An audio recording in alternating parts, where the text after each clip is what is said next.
Hello friends, welcome to web economics. ਉਮੀਦ ਹੈ ਤੁਹਾਨੂੰ ਮੇਰੀ ਕੱਲ੍ਹ ਵਾਲੀ ਵੀਡੀਓ ਪਸੰਦ ਆਈ ਹੋਏਗੀ। ਸੋ ਅੱਜ ਆਪਾਂ ਅਗਲੀ ਵੀਡੀਓ ਵਿੱਚ ਗੱਲ ਕਰ ਰਹੇ ਹਾਂ ਮਟੀਰੀਅਲ ਵੈਲਫੇਅਰ ਡੈਫੀਨੇਸ਼ਨ ਤੇ ਸਕਾਰਸਿਟੀ ਡੈਫੀਨੇਸ਼ਨ ਦੀ। ਸੋ ਆਪਾਂ ਪੜ੍ਹਦੇ ਹਾਂ ਸਭ ਤੋਂ ਪਹਿਲਾਂ material welfare definition. Material welfare definition Alfred Marshall ਨੇ ਦਿੱਤੀ ਸੀ। ਇਹ ਨਿਓ ਕਲਾਸੀਕਲ ਇਕੋਨਮਿਸਟ ਦੁਆਰਾ ਸਪੋਰਟ ਕੀਤੀ ਜਾਂਦੀ ਹੈ। ਨਿਓ ਕਲਾਸੀਕਲ ਇਕੋਨਮਿਸਟ 1850 ਤੋਂ ਲੈ ਕੇ 1930 ਦੇ ਸਮੇਂ ਦੇ ਵਿੱਚ ਜੋ ਵੀ ਇਕੋਨਮਿਸਟ ਹੋਏ ਉਹਨਾਂ ਨੂੰ ਨਿਓ ਕਲਾਸੀਕਲ ਇਕੋਨਮਿਸਟ ਕਿਹਾ ਜਾਂਦਾ ਹੈ। ਨਿਓ ਕਲਾਸੀਕਲ ਇਕੋਨਮਿਸਟ ਜ਼ਿਆਦਾਤਰ ਮੈਥਮੈਟੀਸ਼ੀਅਨ ਸੀ। ਉਹਨਾਂ ਨੇ ਮੈਥਮੈਟਿਕਸ ਦੇ ਨਾਲ ਇਕਨੋਮਿਕਸ ਨੂੰ ਸਟੱਡੀ ਕੀਤਾ। ਉਹਨਾਂ ਨੇ ਕਲਾਸੀਕਲ ਜੋ ਡੈਫੀਨੇਸ਼ਨ ਸੀ ਵੈਲਥ ਡੈਫੀਨੇਸ਼ਨ ਉਸੇ ਨੂੰ ਮੋਡੀਫਾਈ ਕਰਕੇ ਕੁਝ ਹੋਰ ਚੀਜ਼ਾਂ ਨੂੰ ਇਨਕਲੂਡ ਕੀਤਾ। ਇੱਥੇ ਤੁਸੀਂ ਦੇਖੋਗੇ ਕਿ ਮੇਨ ਹਾਈਲਾਈਟ ਚੀਜ਼ ਹੈ ਵੈਲਫੇਅਰ ਆਫ ਮੈਨਕਾਈਂਡ।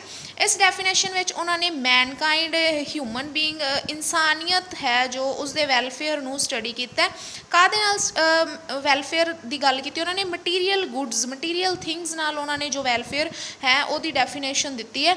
ਸੋ ਆਪਾਂ ਰੋਸ਼ਰ ਦੀ ਇੱਕ ਡੈਫੀਨੇਸ਼ਨ ਪੜ੍ਹਦੇ ਹਾਂ। ਰੋਸ਼ਰ ਕਹਿੰਦੇ ਨੇ the starting point and goal of our science is man. ਉਹ ਕਹਿ ਰਹੇ ਨੇ ਕਿ ਆਪਾਂ ਜੋ ਸਾਇੰਸ ਪੜ੍ਹ ਰਹੇ ਹਾਂ, ਮਤਲਬ ਜੋ ਆਪਾਂ ਇਕੋਨਮਿਕਸ ਪੜ੍ਹ ਰਹੇ ਹਾਂ, ਇਹ ਇੱਕ ਸਾਇੰਸ ਹੈ, ਸੋਸ਼ਲ ਸਾਇੰਸ ਹੈ ਜਿਹਨੂੰ ਆਪਾਂ ਪੜ੍ਹ ਰਹੇ ਹਾਂ। ਇਹਦਾ ਸਟਾਰਟਿੰਗ ਪੁਆਇੰਟ ਵੀ ਹਿਊਮਨ ਬੀਇੰਗ ਹੈ ਅਤੇ ਇਹਦਾ ਗੋਲ ਵੀ ਹਿਊਮਨ ਬੀਇੰਗ ਹੈ। ਮਤਲਬ ਕਿ ਸਟਾਰਟਿੰਗ ਤੋਂ ਲੈ ਕੇ ਐਂਡ ਤੱਕ ਆਪਣੀ ਜਿੰਨੀ ਵੀ ਸਟੱਡੀ ਹੈ, ਜਿੰਨੀ ਵੀ ਆਪਾਂ ਸਾਇੰਸ ਸਟੱਡੀ ਕਰ ਰਹੇ ਹਾਂ, ਉਹ ਸਾਰੀ ਕਿਹਦੇ 'ਤੇ ਡਿਪੈਂਡ ਹੈ? ਮੈਨ 'ਤੇ, ਹਿਊਮਨ ਬੀਇੰਗ 'ਤੇ ਡਿਪੈਂਡ ਹੈ। ਇਸ ਲਈ ਸਾਰੀ ਇਸ ਡੈਫੀਨੇਸ਼ਨ ਵਿੱਚ ਹਿਊਮਨ ਬੀਇੰਗ ਦੇ ਵੈਲਫੇਅਰ ਦੀ ਗੱਲ ਕੀਤੀ ਜਾਏਗੀ। ਸੋ ਆਪਾਂ ਨੈਕਸਟ ਡੈਫੀਨੇਸ਼ਨ ਮਾਰਸ਼ਲ ਦੀ ਦੇਖਦੇ ਹਾਂ, ਜਿਨ੍ਹਾਂ ਨੇ ਆਪਣੀ ਜੋ ਡੈਫੀਨੇਸ਼ਨ ਹੈ 1890 ਵਿੱਚ ਉਹਨਾਂ ਦੀ book I C principals of economics. ਉਹਨਾਂ ਵਿੱਚ ਉਹਨਾਂ ਨੇ ਜੋ ਡੈਫੀਨੇਸ਼ਨ ਦਿੱਤੀ ਉਹ ਇਸ ਤਰ੍ਹਾਂ ਹੈ। ਇਹ ਇੱਕ ਇੰਪੋਰਟੈਂਟ ਡੈਫੀਨੇਸ਼ਨ ਹੈ। ਉਹ ਕੀ ਕਹਿੰਦੇ ਨੇ? Economics is A study of Mankind in the ordinary business of life. It examines that part of individual and social action which is most closely connected with the attainment and with the use of material requisites of well-being। ਉਹ ਕਹਿੰਦੇ ਨੇ ਕਿ economics study ਕਰਦਾ ਹੈ Mankind ਨੂੰ, ਉਹਦੇ ordinary business of life ਨੂੰ, ਆਮ activities ਨੂੰ ਜੋ ਉਹਦੀ ਜ਼ਿੰਦਗੀ ਵਿੱਚ ਨੇ ਉਹਨਾਂ ਨੂੰ ਸਟੱਡੀ ਕਰਦਾ ਹੈ। ਕੀ ਐਗਜ਼ਾਮਿਨ ਕਰਦਾ ਹੈ? ਉਸ ਪਾਰਟ ਨੂੰ ਐਗਜ਼ਾਮਿਨ ਕਰਦਾ ਹੈ ਕਿਸੇ ਵਿਅਕਤੀ ਵਿਸ਼ੇਸ਼ ਦੇ ਜੋ ਕਿ social action which is most closely connected with the attainment and with the material requisites of well-being। ਮਤਲਬ ਕਿ ਜੋ ਮਟੀਰੀਅਲ ਥਿੰਗਸ ਨੇ, ਉਹਦਾ ਜੋ ਮਟੀਰੀਅਲ ਵੈਲਫੇਅਰ ਹੈ ਉਹਦੇ ਨਾਲ ਜੋ ਕਨੈਕਟਡ ਹੈ ਉਹਨਾਂ ਚੀਜ਼ਾਂ ਦੀ ਸਟੱਡੀ ਕਰਦਾ। ਇਹ ਬਹੁਤ ਇੰਪੋਰਟੈਂਟ ਇੱਕ ਡੈਫੀਨੇਸ਼ਨ ਹੈ। ਇਹ UGC net point of view ਤੋਂ ਵੀ ਬਹੁਤ ਇੰਪੋਰਟੈਂਟ ਡੈਫੀਨੇਸ਼ਨ ਹੈ। ਇਹਨਾਂ ਦੀ ਬੁੱਕਸ ਦੇ ਨਾਮ ਪੁੱਛੇ ਜਾਂਦੇ ਨੇ। ਸੋ ਪਲੀਜ਼ ਤੁਸੀਂ ਬੁੱਕਸ ਦੇ ਨਾਮ ਅਤੇ ਇਹਨਾਂ ਡੈਫੀਨੇਸ਼ਨਸ ਨੂੰ ਨੋਟ ਕਰਦੇ ਰਹੋ, ਇਹਨਾਂ ਨੂੰ ਦਿਮਾਗ ਵਿੱਚ ਸੈੱਟ ਕਰ ਲਓ। ਇਹ ਬਹੁਤ ਇੰਪੋਰਟੈਂਟ ਡੈਫੀਨੇਸ਼ਨ ਹੈ। ਨੈਕਸਟ ਪੀਗੂ ਕੀ ਕਹਿ ਰਹੇ ਨੇ? Economics is the study of economic welfare. ਉਸੇ ਤਰ੍ਹਾਂ ਪੀਗੂ ਵੀ ਇੱਕ ਨਿਓ ਕਲਾਸੀਕਲ ਇਕੋਨਮਿਸਟਸ ਨੇ, ਉਹ ਵੀ ਕਹਿ ਰਹੇ ਨੇ ਕਿ ਇਕਨੋਮਿਕਸ ਉਹ ਸਟੱਡੀ ਹੈ ਜੋ ਇਕਨੋਮਿਕ ਵੈਲਫੇਅਰ ਨੂੰ ਸਟੱਡੀ ਕਰਦੀ ਹੈ। ਇਕਨੋਮਿਕ ਵੈਲਫੇਅਰ ਉਸੇ ਤਰ੍ਹਾਂ ਕਿ ਪੈਸੇ ਨਾਲ ਰਿਲੇਟਿਡ ਅਰਥ ਵਿਵਸਥਾ, ਆਰਥਿਕ ਜੋ ਕਲਿਆਣ ਹੈ ਉਸ ਨੂੰ ਸਟੱਡੀ ਕਰਦੀ ਹੈ ਇਕਨੋਮਿਕਸ। ਨੈਕਸਟ ਆਪਾਂ ਪੜ੍ਹਦੇ ਹਾਂ ਕਿ ਫੀਚਰਸ ਕੀ ਨੇ ਵੈਲਫੇਅਰ ਡੈਫੀਨੇਸ਼ਨ ਦੇ। ਕੀ ਫੀਚਰ ਨੇ, ਕੀ ਜੋ ਮੇਨ ਗੱਲਾਂ ਨੇ ਜੋ ਵੈਲਫੇਅਰ ਡੈਫੀਨੇਸ਼ਨ ਨੂੰ ਅਲੱਗ ਕਰਦੀਆਂ ਨੇ ਵੈਲਥ ਡੈਫੀਨੇਸ਼ਨ ਤੋਂ। ਸੋ ਪੜ੍ਹਦੇ ਹਾਂ। ਦੀ ਸਭ ਤੋਂ ਪਹਿਲੇ ਇੰਪੋਰਟੈਂਟ ਫੀਚਰ ਹੈ ਕਿ ਇਹਨੇ ਮੈਨ 'ਤੇ ਸਟੱਡੀ ਕੀਤੀ। ਜਿਵੇਂ ਮੈਂ ਤੁਹਾਨੂੰ ਪਹਿਲਾਂ ਹੀ ਦੱਸ ਦਿੱਤਾ ਕਿ ਇਹਨਾਂ ਨੇ ਵੈਲਫੇਅਰ ਦੀ ਗੱਲ ਕੀਤੀ ਹੈ, ਹਿਊਮਨ ਬੀਇੰਗ ਦੀ ਗੱਲ ਕੀਤੀ ਹੈ, ਮੈਨਕਾਈਂਡ ਦੀ ਗੱਲ ਕੀਤੀ ਹੈ। ਤਾਂ ਇਹਨਾਂ ਦਾ ਜੋ ਮੇਨ ਪੁਆਇੰਟ ਰਿਹਾ ਹੈ, ਮੇਨ ਜੋ ਇਹਨਾਂ ਨੇ ਅਸੈਸ ਕੀਤਾ ਹੈ, ਜੋ ਇਹਨਾਂ ਦੀ ਇੰਪੋਰਟੈਂਸ ਹੈ, ਉਹ ਸਾਰੀ ਮੈਨ 'ਤੇ ਡਿਪੈਂਡ ਹੈ, ਹਿਊਮਨ ਬੀਇੰਗ 'ਤੇ ਡਿਪੈਂਡ ਹੈ। ਉਸ ਤੋਂ ਬਾਅਦ ਸਟੱਡੀ ਆਫ ਸੋਸ਼ਲ ਮੈਨ, ਮਤਲਬ ਜੋ ਵੀ ਇਨਸਾਨ ਸੁਸਾਇਟੀ ਵਿੱਚ ਰਹਿ ਰਿਹਾ ਹੈ, ਆਪਾਂ ਹਾਂ ਤੁਸੀਂ ਹੋ, ਆਪਾਂ ਸੁਸਾਇਟੀ ਵਿੱਚ ਰਹਿ ਰਹੇ ਹਾਂ, ਉਹਨਾਂ ਨੇ ਸਿਰਫ ਸੋਸ਼ਲ ਮੈਨ ਨੂੰ ਵਿੱਚ ਇਨਕਲੂਡ ਕੀਤਾ। ਹੁਣ ਇਹ ਸੋਸ਼ਲ ਮੈਨ ਤੋਂ ਮਤਲਬ ਕੀ ਹੈ ਕਿ ਆਪਾਂ ਜੋ ਸੁਸਾਇਟੀ ਵਿੱਚ ਰੋਜ਼ਾਨਾ ਜ਼ਿੰਦਗੀ ਵਿੱਚ ਆਪਾਂ ਜੋ ਦੂਸਰੇ ਇਨਸਾਨਾਂ ਨੂੰ ਆਪਾਂ ਇਫੈਕਟ ਕਰਦੇ ਹਾਂ, ਉਹ ਆਪਣੀ ਲਾਈਫ ਨੂੰ ਇਫੈਕਟ ਕਰਦੇ ਨੇ ਕਿਸੇ ਨਾ ਕਿਸੇ ਤਰ੍ਹਾਂ ਡਾਇਰੈਕਟਲੀ ਜਾਂ ਇਨਡਾਇਰੈਕਟਲੀ, ਸਿਰਫ ਉਹਨਾਂ ਦੀ ਗੱਲ ਹੋਏਗੀ ਇਸ ਵਿੱਚ। ਜੋ ਵੀ ਸੰਤ ਮਹਾਤਮਾ ਨੇ ਜੋ ਇਸ ਜੀਵਨ ਨੂੰ ਛੱਡ ਕੇ ਜੰਗਲਾਂ ਵਿੱਚ ਚਲੇ ਜਾਂਦੇ ਨੇ, ਤਪੱਸਿਆ ਕਰਨ 'ਚ ਨੇ, ਉਹਨਾਂ ਨੂੰ ਇਸ ਡੈਫੀਨੇਸ਼ਨ ਵਿੱਚ ਇਨਕਲੂਡ ਨਹੀਂ ਕੀਤਾ ਗਿਆ। ਇਸ ਲਈ ਇਸ ਨੂੰ ਕਿਹਾ ਗਿਆ ਕਿ ਸਟੱਡੀ ਆਫ ਸੋਸ਼ਲ ਮੈਨ ਹੈ, ਸਿਰਫ ਉਸ ਇਨਸਾਨ ਦੀ ਸਟੱਡੀ ਹੈ ਜੋ ਸੁਸਾਇਟੀ ਵਿੱਚ ਰਹਿ ਰਿਹਾ ਹੈ, ਸੁਸਾਇਟੀ ਨੂੰ ਇਫੈਕਟ ਕਰ ਰਿਹਾ ਹੈ। ਉਸ ਤੋਂ ਇਲਾਵਾ ਕਿਸੇ ਵੀ ਇਨਸਾਨ ਨੂੰ, ਚਾਹੇ ਉਹ ਜੰਗਲਾਂ ਵਿੱਚ ਜਾਏ, ਪਹਾੜਾਂ ਵਿੱਚ ਜਾਏ, ਸੰਤ ਮਹਾਤਮਾ ਨੇ, ਉਹਨਾਂ ਨੂੰ ਸਟੱਡੀ ਨਹੀਂ ਕੀਤਾ ਗਿਆ। उस तो बाद इहदा नैक्सट फीचर इंपॉर्टेंट फीचर है मटीरीयल रिक्वायरमेंट्स। जो ये सारी दी सारी वैलफेयर डेफिनेशन है ये मटीरीयल रिक्वायरमेंट्स की गल करती है, मटीरीयल गुड्स की गल करती है, किसी साइकोलॉजिकल वैलफेयर की गल नहीं करती, सिर्फ मटीरीयल वैलफेयर की पैसे नाल की किया जा सकता है, उसनों मटीरीयल थिंग्स किस तरह प्रोवाइड की जा सकती, उसका कल्याण मटीरीयल गुड्स नाल किस तरह किया जा सकता है। उस तरह नैक्सट फीचर है welfare is the main point of study. इस दे नाम तो ही पता लग रहा है कि वैलफेयर डेफिनेशन है, मतलब कि जो मनुखता का कल्याण है वो मेन पॉइंट है इस डेफिनेशन की स्टडी का।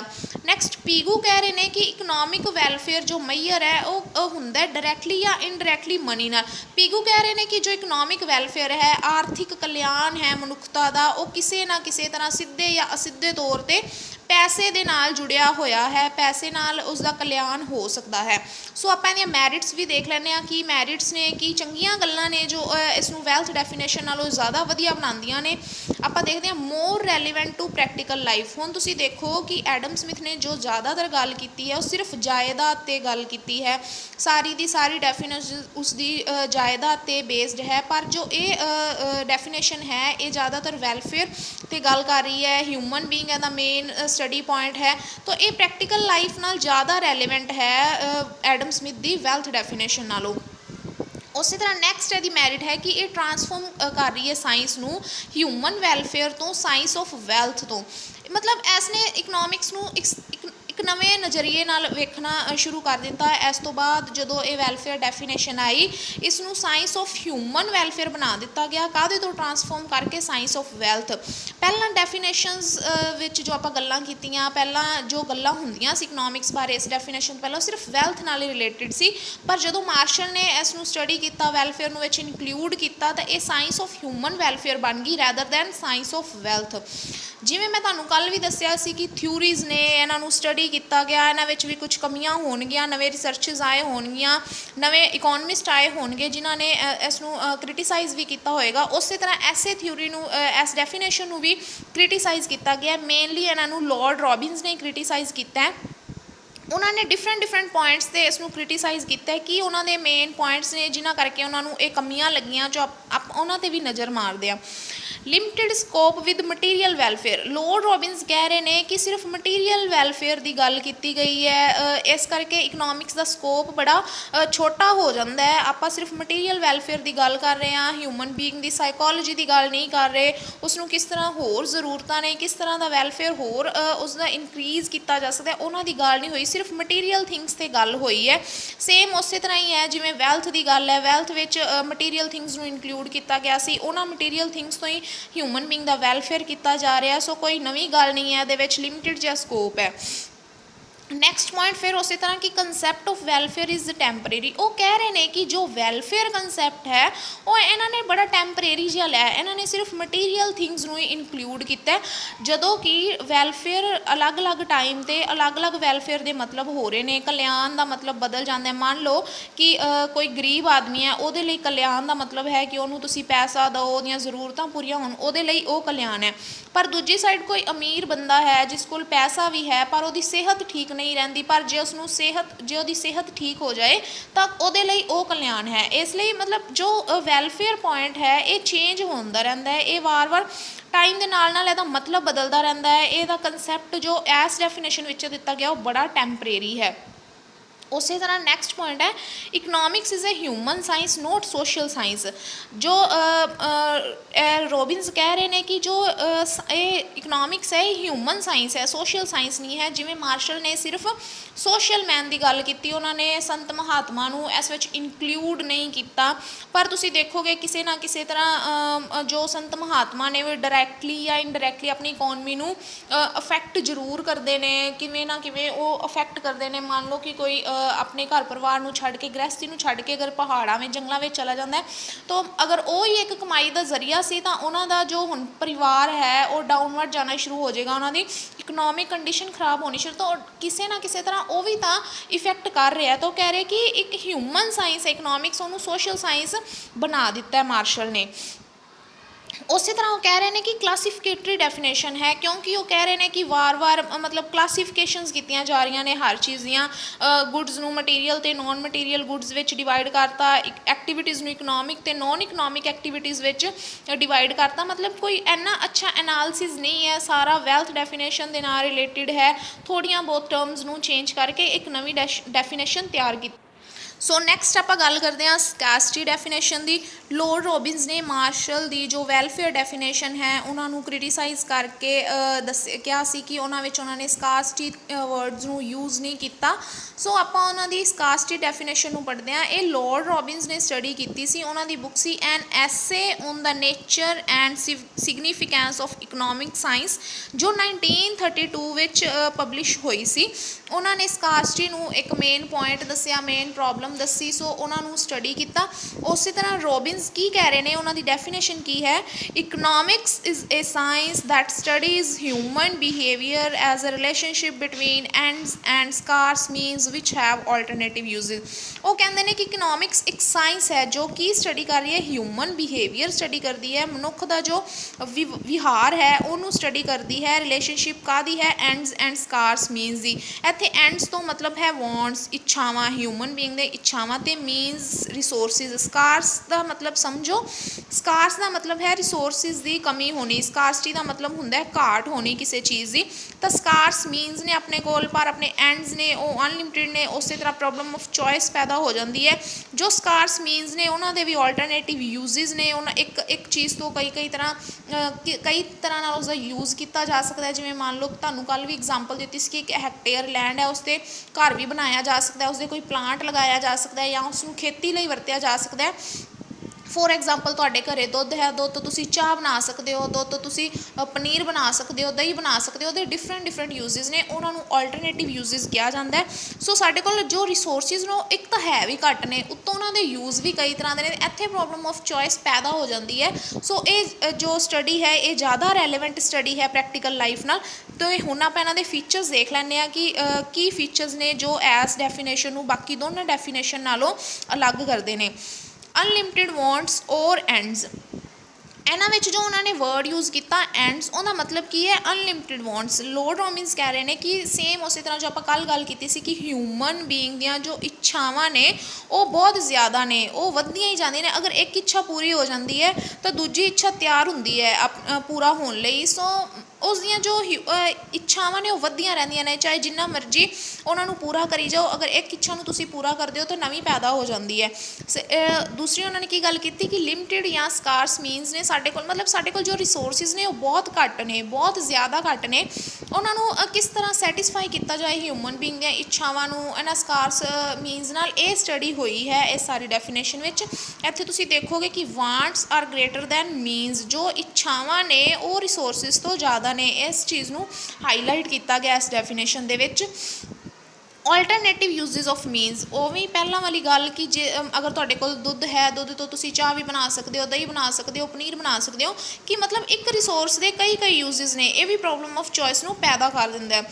ਵਾਂਟਸ ਡਿਫਰ ਇਨ ਅਰਜੈਂਸੀ। ਨੈਕਸਟ ਉਹਨਾਂ ਦਾ ਫੀਚਰ ਉਹ ਕੀ ਕਹਿ ਰਹੇ ਨੇ ਕਿ ਜੋ ਇੱਛਾਵਾਂ ਨੇ ਉਹ ਐਮਰਜੈਂਸੀ ਦੇ ਵਿੱਚ ਕਦੇ ਵੀ ਚੇਂਜ ਹੋ ਸਕਦੀਆਂ ਨੇ। ਜ਼ਰੂਰੀ ਨਹੀਂ ਅਗਰ ਤੁਹਾਨੂੰ ਅੱਜ ਸਾਈਕਲ ਦੀ ਲੋੜ ਹੈ, ਮੰਨ ਲਓ ਤੁਹਾਨੂੰ ਕੱਲ੍ਹ ਸਾਈਕਲ ਦੀ ਲੋੜ ਨਹੀਂ ਹੋਏਗੀ, ਜਾਂ ਤੁਹਾਨੂੰ ਕੱਲ੍ਹ ਬਾਈਕ ਦੀ ਲੋੜ ਹੋਏਗੀ। ਅੱਜ ਤੁਹਾਨੂੰ ਬਾਈਕ ਦੀ ਲੋੜ ਹੈ, ਕੱਲ੍ਹ ਤੁਹਾਨੂੰ ਬਾਈਕ ਦੀ ਲੋੜ ਨਹੀਂ ਹੋਏਗੀ। ਇਸੇ ਤਰ੍ਹਾਂ ਅੱਜ ਤੁਹਾਨੂੰ ਅਗਰ ਖੇਤੀ ਦੀ ਜ਼ਰੂਰਤ ਹੈ ਪਰ ਤੁਹਾਨੂੰ ਘਰ ਦੀ ਜ਼ਰੂਰਤ ਨਹੀਂ ਹੈ, ਕੱਲ੍ਹ ਹੋ ਸਕਦਾ ਤੁਹਾਨੂੰ ਘਰ ਦੀ ਜ਼ਰੂਰਤ ਹੋਏ, ਖੇਤੀ ਦੀ ਜ਼ਰੂਰਤ ਨਾ ਹੋਏ। ਉਸੇ ਤਰ੍ਹਾਂ ਇਕਨੋਮਿਕ ਪ੍ਰੋਬਲਮ, ਇਹ ਜੋ ਚੀਜ਼ਾਂ ਨੇ, ਇਹ ਜੋ ਸਾਰੇ ਪੁਆਇੰਟਸ ਨੇ, ਇਹ ਸਾਰੇ ਮਿਲ ਕੇ ਇਕਨੋਮਿਕ ਪ੍ਰੋਬਲਮ ਨੂੰ ਪੈਦਾ ਕਰ ਦਿੰਦੇ ਨੇ। ਮਤਲਬ ਇਕਨੋਮਿਕ ਪ੍ਰੋਬਲਮ, ਮੇਨ ਜੋ ਇਕਨੋਮਿਕ ਪ੍ਰੋਬਲਮ ਕੱਲ੍ਹ ਵੀ ਆਪਾਂ ਗੱਲ ਕੀਤੀ ਸੀ, ਡਿਸਕਸ ਕੀਤੀ ਹੁੰਦੀ ਹੈ ਕਿ ਆਪਣੇ ਜੋ ਹਿਊਮਨ ਬੀਇੰਗਸ ਦੀਆਂ ਜੋ ਵਾਂਟਸ ਨੇ ਉਹ ਅਨਲਿਮਿਟਿਡ ਨੇ, ਪਰ ਜੋ ਰਿਸੋਰਸਿਸ ਨੇ ਉਹ ਬਹੁਤ ਘੱਟ ਨੇ। ਸੋ ਇਕਨੋਮਿਕ ਪ੍ਰੋਬਲਮ ਪੈਦਾ ਹੋ ਜਾਂਦੀ ਹੈ, ਪ੍ਰੋਬਲਮ ਆਫ ਚੋਇਸ ਪੈਦਾ ਹੋ ਜਾਂਦੀ ਹੈ। ਸੋ ਇਹਦੀ ਗੱਲ ਕੀਤੀ ਹੈ ਲੋਰਡ ਰੋਬਿਨਸ ਨੇ। ਉਸ ਤੋਂ ਬਾਅਦ ਓਪਰਚੁਨਿਟੀ ਕੋਸਟ ਦੀ ਗੱਲ ਕਰਦੇ ਨੇ ਲੋਰਡ ਰੋਬਿਨਸ। ਓਪਰਚੁਨਿਟੀ ਕੋਸਟ ਨੂੰ ਥੋੜ੍ਹਾ ਧਿਆਨ ਨਾਲ ਸਮਝਣਾ ਕੀ ਹੁੰਦਾ ਹੈ ਓਪਰਚੁਨਿਟੀ ਕੋਸਟ। ਮੰਨ ਲਓ ਕਿ ਕਿਸੇ ਇੱਕ ਚੀਜ਼ ਨੂੰ ਤੁਹਾਡੇ ਕੋਲ 10 ਰੁਪਏ ਨੇ, ਪਰ ਤੁਸੀਂ ਇੱਕ ਆਈਸਕ੍ਰੀਮ ਖਰੀਦਣਾ ਚਾਹੁੰਦੇ ਹੋ ਅਤੇ ਤੁਸੀਂ ਇੱਕ ਪੈੱਨ ਖਰੀਦਣਾ ਚਾਹੁੰਦੇ ਹੋ। ਹੁਣ ਤੁਸੀਂ ਦੇਖੋਗੇ ਕਿ ਓਪਰਚੁਨਿਟੀ, ਜਾਂ ਤਾਂ ਤੁਸੀਂ 10 ਰੁਪਏ ਨਾਲ ਆਈਸਕ੍ਰੀਮ ਖਰੀਦ ਸਕਦੇ ਹੋ, ਜਾਂ ਤੁਸੀਂ ਉਸ 10 ਰੁਪਏ ਨਾਲ ਪੈੱਨ ਖਰੀਦ ਸਕਦੇ ਹੋ। ਅਗਰ ਤੁਸੀਂ ਪੈੱਨ ਖਰੀਦਣਾ ਹੈ ਤਾਂ ਤੁਹਾਨੂੰ ਆਈਸਕ੍ਰੀਮ ਛੱਡਣੀ ਪਏਗੀ। ਅਗਰ ਤੁਸੀਂ ਆਈਸਕ੍ਰੀਮ ਖਰੀਦਣੀ ਹੈ ਤਾਂ ਤੁਹਾਨੂੰ ਪੈੱਨ ਛੱਡਣਾ ਪਏਗਾ। ਹੈਗੇ ਤੁਹਾਡੇ ਕੋਲ ਸਿਰਫ 10 ਰੁਪਏ ਨੇ। ਹੁਣ ਅਗਰ ਤੁਸੀਂ ਆਈਸਕ੍ਰੀਮ ਖਰੀਦ ਲੈਂਦੇ ਹੋ ਤਾਂ ਪੈਨ ਦੀ ਆਈਸਕ੍ਰੀਮ ਦੀ ਓਪਰਚੁਨਿਟੀ ਕੋਸਟ ਪੈਨ ਹੋਏਗੀ। ਅਗਰ ਤੁਸੀਂ ਪੈਨ ਖਰੀਦ ਲੈਂਦੇ ਹੋ ਤਾਂ ਪੈਨ ਦੀ ਓਪਰਚੁਨਿਟੀ ਕੋਸਟ ਆਈਸਕ੍ਰੀਮ ਹੋਏਗੀ। ਸੋ ਇਹ ਓਪਰਚੁਨਿਟੀ ਕੋਸਟ ਹੈ, ਇਹ ਟਰਮਸ ਇਸ ਲਈ ਯੂਜ਼ ਕੀਤੀ ਗਈ ਕਿਉਂਕਿ ਇਹਦੇ ਆਲਟਰਨੇਟਿਵ ਯੂਜ਼ਸ ਨੇ। ਹੁਣ ਤੁਹਾਡੇ ਕੋਲ ਸਿਰਫ 10 ਰੁਪਏ ਸੀ ਪਰ ਉਹਦੇ ਆਲਟਰਨੇਟਿਵ ਯੂਜ਼ਸ ਸੀ, ਤੁਹਾਨੂੰ ਚੂਜ਼ ਕਰਨਾ ਪਿਆ ਕਿ ਤੁਸੀਂ ਆਈਸਕ੍ਰੀਮ ਲੈਣੀ ਹੈ ਜਾਂ ਪੈਨ ਲੈਣਾ ਹੈ। ਹੁਣ ਆਪਾਂ ਦੇਖਦੇ ਹਾਂ ਕਿ ਇਹਦੀ ਮੈਰਿਟਸ ਕੀ ਨੇ। ਇੱਕ ਪੋਜ਼ੀਟਿਵ ਸਾਇੰਸ ਹੈ। ਲੋਰਡ ਰੋਬਿਨਸ ਨੇ ਜੋ ਇਹ ਸਾਰੀ ਡੈਫੀਨੇਸ਼ਨ ਦਿੱਤੀ, ਉਹਨਾਂ ਨੇ ਪੋਜ਼ੀਟਿਵ ਸਾਇੰਸ ਦੀ ਗੱਲ ਕੀਤੀ ਹੈ, ਕੋਈ ਸੋਸ਼ਲ ਸਾਇੰਸ ਦੀ ਗੱਲ ਨਹੀਂ ਕੀਤੀ। ਉਹਨਾਂ ਨੇ ਜੋ ਪ੍ਰੈਕਟੀਕਲ ਗੱਲਾਂ ਨੇ ਉਹਨਾਂ ਦੀ ਗੱਲ ਕੀਤੀ ਹੈ। Next, study of human behaviour. ਉਹਨਾਂ ਨੇ ਵੈਲਫੇਅਰ ਨਾਲੋਂ ਜ਼ਿਆਦਾ ਹਿਊਮਨ ਬੀਇੰਗ ਦਾ ਜੋ ਬਿਹੇਵੀਅਰ ਹੈ, ਕਿਸ ਤਰ੍ਹਾਂ ਹਿਊਮਨ ਬੀਇੰਗ ਵਿਹਾਰ ਕਰਦਾ ਹੈ, ਉਸਦੀ ਸਾਈਕੋਲੋਜੀ ਕੀ ਹੈ, ਉਹਦੀ ਜ਼ਿਆਦਾ ਗੱਲ ਕੀਤੀ ਹੈ, ਜੋ ਜ਼ਿਆਦਾ ਪ੍ਰੈਕਟੀਕਲ ਹੈ। ਵਾਈਡਰ ਸਕੋਪ, ਇਸ ਸਟੱਡੀ ਵਿੱਚ ਉਹਨਾਂ ਨੇ ਕਿਤੇ ਵੀ ਮਟੀਰੀਅਲ ਜਾਂ ਨੋਨ ਮਟੀਰੀਅਲ ਗੁੱਡਸ ਨੂੰ ਇਨਕਲੂਡ ਨਹੀਂ ਕੀਤਾ, ਜਾਂ ਉਹਨਾਂ ਨੇ ਇਹ ਨਹੀਂ ਕਿਹਾ ਕਿ ਕੀ ਇਕਨੋਮਿਕ ਹੈ ਕੀ ਨੋਨ ਇਕਨੋਮਿਕ ਹੈ, ਸੋਸ਼ਲ ਮੈਨ ਨੂੰ ਲੈਣਾ ਚਾਹੀਦਾ ਜਾਂ ਸੋਸ਼ਲ ਮੈਨ ਨੂੰ ਨਹੀਂ ਲੈਣਾ ਚਾਹੀਦਾ।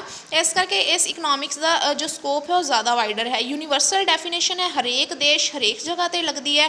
ਸਾਰੇ ਦੇਸ਼ਾਂ ਵਿੱਚ ਇਹ ਰਿਸੋਰਸਿਸ ਸਕਾਰਸ ਹੋਣਗੇ। ਇਹ ਕਿਤੇ ਵੀ ਜ਼ਰੂਰੀ ਨਹੀਂ ਕਿ US ਇੱਕ ਬਹੁਤ ਅਮੀਰ ਕੰਟਰੀ ਹੈ ਤਾਂ ਉਹਦੇ ਕੋਲ ਰਿਸੋਰਸਿਸ ਕਿਸੇ ਵੀ ਮਾਤਰਾ ਵਿੱਚ ਉਪਲਬਧ ਹੋਣਗੇ। ਕਿਸੇ ਨਾ ਕਿਸੇ ਰਿਸੋਰਸ ਦੀ ਉੱਥੇ ਵੀ ਕਮੀ ਹੋਏਗੀ, ਉੱਥੋਂ ਦੇ ਲੋਕਾਂ ਦੀਆਂ ਵਾਂਟਸ ਵੀ ਅਨਲਿਮਿਟਿਡ ਨੇ। ਸੋ ਇੱਕ ਯੂਨੀਵਰਸਲ ਡੈਫੀਨੇਸ਼ਨ ਹੈ।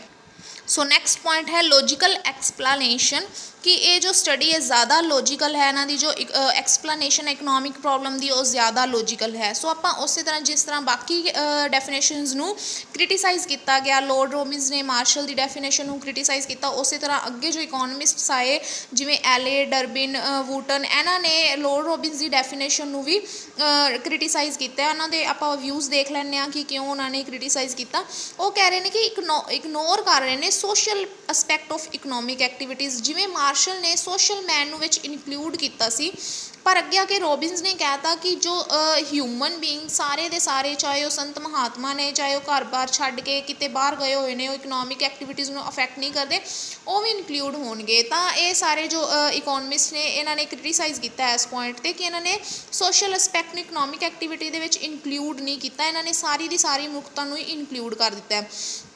ਕੰਸੀਲਡ ਕੰਸੈਪਟ ਆਫ ਵੈਲਫੇਅਰ, ਉਹ ਕਹਿ ਰਹੇ ਨੇ ਕਿ ਇਹ ਵੈਲਫੇਅਰ ਡੈਫੀਨੇਸ਼ਨ ਦੇ ਨਾਲ ਹੀ ਰਿਲੇਟਿਡ ਹੈ। ਇਹਨਾਂ ਨੇ ਵੀ ਉਸੇ ਤਰ੍ਹਾਂ ਗੱਲ ਕੀਤੀ ਜਿਵੇਂ ਮਾਰਸ਼ਲ ਨੇ ਗੱਲ ਕੀਤੀ ਕਿ ਮਟੀਰੀਅਲ ਗੁੱਡਸ ਨਾਲ ਕਿਸ ਤਰ੍ਹਾਂ ਵੈਲਫੇਅਰ ਕੀਤਾ ਜਾਏ। ਤਾਂ ਇਹ ਕਹਿ ਰਹੇ ਨੇ ਕਿ ਅਗਰ ਇੱਥੇ ਗੱਲ ਹੋ ਰਹੀ ਹੈ ਕਿ ਹਿਊਮਨ ਬੀਇੰਗ ਦੀਆਂ ਵਾਂਟਸ ਅਨਲਿਮਿਟਿਡ ਨੇ ਪਰ ਰਿਸੋਰਸ ਸਕਾਰਸ ਨੇ, ਤਾਂ ਉਹਨਾਂ ਨੂੰ ਕਿਸ ਤਰ੍ਹਾਂ ਯੂਜ਼ ਕੀਤਾ ਜਾਏ ਕਿ ਹਿਊਮਨ ਬੀਇੰਗ ਜੋ ਹੈ ਸੈਟਿਸਫਾਈ ਹੋ ਜਾਏ। ਤਾਂ ਜੋ ਸੈਟਿਸਫੈਕਸ਼ਨ ਵਰਡ ਹੈ ਉਹ ਪੀਗੂ ਕਹਿ ਰਹੇ ਨੇ ਕਿ ਉਹ ਕਿਵੇਂ ਨਾ ਕਿਵੇਂ ਵੈਲਫੇਅਰ ਨਾਲ ਵੈਲਫੇਅਰ ਦਾ ਹੀ ਦੂਸਰਾ ਰੂਪ ਹੈ ਜੋ ਸੈਟਿਸਫੈਕਸ਼ਨ ਹੈ।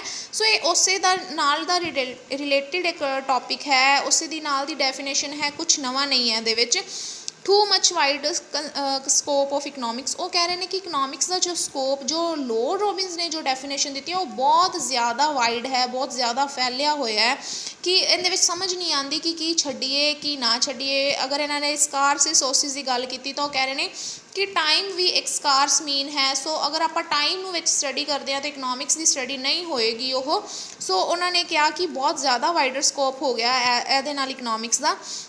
ਨੋਟ ਓਨਲੀ ਏ ਪੋਜ਼ੀਟਿਵ ਸਾਇੰਸ, ਕ੍ਰਿਟਿਕਸ ਕਹਿੰਦੇ ਨੇ ਕਿ ਸਿਰਫ ਪੋਜ਼ੀਟਿਵ ਸਾਇੰਸ ਨਹੀਂ ਹੈ ਇਕਨੋਮਿਕਸ, ਸੋਸ਼ਲ ਸਾਇੰਸ ਹੈ, ਪੋਲੀਟੀਕਲ ਸਾਇੰਸ ਹੈ, ਨੋਰਮੇਟਿਵ ਸਾਇੰਸ ਹੈ, ਆਰਟ ਵੀ ਹੈ। ਉਸੇ ਤਰ੍ਹਾਂ ਇਹਨਾਂ ਨੇ ਇਸ ਪੁਆਇੰਟ ਨੂੰ ਕ੍ਰਿਟੀਸਾਈਜ਼ ਕੀਤਾ ਕਿ ਉਹਨਾਂ ਨੇ ਲੋਰਡ ਰੋਬਿਨਸ ਨੇ ਸਿਰਫ ਪੋਜ਼ੀਟਿਵ ਸਾਇੰਸ ਦਾ ਨਾਮ ਦਿੱਤਾ ਸੀ।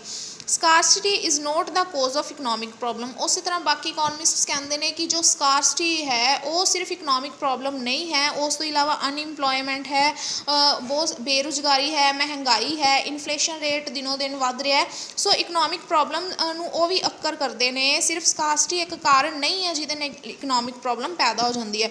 ਉਸ ਤੋਂ ਬਾਅਦ ਸਟੱਡੀ ਆਫ ਸਟੈਟਿਕ ਕੰਡੀਸ਼ਨ, ਉਹ ਕਹਿ ਰਹੇ ਨੇ ਕਿ ਜੋ ਲੋਰਡ ਰੋਬਿਨਸ ਦੀ ਜੋ ਡੈਫੀਨੇਸ਼ਨ ਹੈ ਉਹ ਸਿਰਫ ਸਟੈਟਿਕ ਕੰਡੀਸ਼ਨ ਨੂੰ ਸਟੱਡੀ ਕਰ ਰਿਹਾ ਹੈ। ਉਹ ਕਹਿ ਰਹੇ ਨੇ ਅਗਰ ਇਹਦੇ ਵਿੱਚ ਗੱਲ ਕੀਤੀ ਗਈ ਹੈ ਡੈਫੀਨੇਸ਼ਨ ਦੇ ਵਿੱਚ, ਤਾਂ ਉਹ ਕਹਿ ਰਹੇ ਨੇ ਕਿ ਆਪਣੇ ਕੋਲ ਰਿਸੋਰਸਿਸ ਸਕਾਰਸ ਨੇ, ਘੱਟ ਰਿਸੋਰਸਿਸ ਨੇ, ਮਤਲਬ ਕਿ ਆਪਣੇ ਕੋਲ ਕੌਨਸਟੈਂਟ ਹੈ ਜੋ ਰਿਸੋਰਸਿਸ ਨੇ, ਤਾਂ ਇੱਕ ਸਟੈਟਿਕ ਕੰਡੀਸ਼ਨ ਹੋ ਗਈ। ਪਰ ਇਕਨੋਮਿਕਸ ਦੇ ਵਿੱਚ ਡੇਲੀ ਗਰੋਥ ਹੁੰਦੀ ਹੈ, ਡੇਲੀ ਚੇਂਜਸ ਹੁੰਦੇ ਨੇ, ਰਿਸੋਰਸਿਸ ਵੀ ਰੋਜ਼ ਬਦਲਦੇ ਨੇ, ਤਾਂ ਇੱਕ ਸਟੈਟਿਕ ਕੰਡੀਸ਼ਨ ਨਹੀਂ ਹੈ, ਇੱਕ ਯੂਨੀਵਰਸਲ ਚੇਂਜਸ ਹੁੰਦੇ ਰਹਿੰਦੇ ਨੇ। ਸੋ ਇਹ ਸਿਰਫ ਸਟੈਟਿਕ ਕੰਡੀਸ਼ਨ 'ਤੇ ਸਟੱਡੀ ਕਰ ਰਿਹਾ ਹੈ।